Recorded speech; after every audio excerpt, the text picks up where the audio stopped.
One day বিশ্বকাপে সরাসরি খেলার পথ প্রশস্ত করতে আয়ারল্যান্ডের বিপক্ষে জয় নিয়ে সিরিজ শুরু করতে চায় বাংলাদেশ নারী দল। মিরপুর শেরেবাংলা স্টেডিয়ামে আগামীকাল সকাল 10টায় মাঠে গড়াবে 3 ম্যাচ সিরিজের প্রথমটি। ঘরের মাঠে নিজেদের ফেভারিট দেখছেন টাইগ্রেসরা। বিশ্বকাপের বাছাই হওয়া এই সিরিজটি বেশ গুরুত্বপূর্ণ দু দলের কাছেই। নাজমুস সাকিবের রিপোর্ট।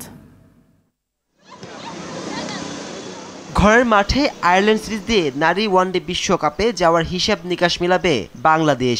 গুরুত্বপূর্ণ এই সিরিজে পূর্ণ পয়েন্ট পেলে সরাসরি বিশ্ব আসরে যাওয়ার পথে অনেকটাই এগিয়ে থাকবে নিগার সুলতানার দল।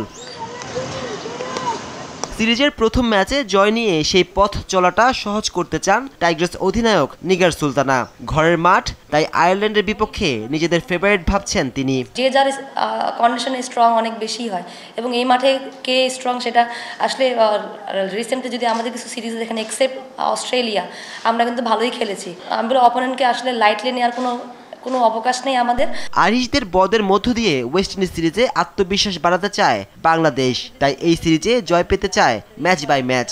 এই সিরিজটা বলবো যে আমাদের টিমের জন্য কামব্যাক করার একটা জায়গা, আর হচ্ছে নিজের কন্ডিশনে বলবো যে নিজেদেরকে অতটা বেশি চ্যালেঞ্জ না দিয়ে আমার কাছে মনে হয় যার যার প্রসেসটা মেনটেন করাটা বেটার। প্রথমবারের মতো দ্বিপাক্ষিক সিরিজ খেলতে বাংলাদেশে এসেছে আয়ারল্যান্ড নারী দল। মিরপুরের কন্ডিশনটা তাদের জন্য চ্যালেঞ্জিং হলেও মানিয়ে নিয়ে জয়ের হাসি হাসতে চায় আইরিশ নারীরা।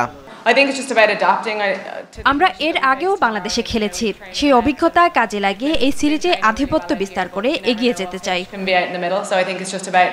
এদিকে বাংলাদেশ ও আয়ারল্যান্ডের মধ্যকার ওয়ানডে সিরিজের ট্রফি উন্মোচন নজর কেড়েছে সবার। ট্রফির আত্মপ্রকাশে দেখা মিলেছে প্রযুক্তির ছোঁয়া।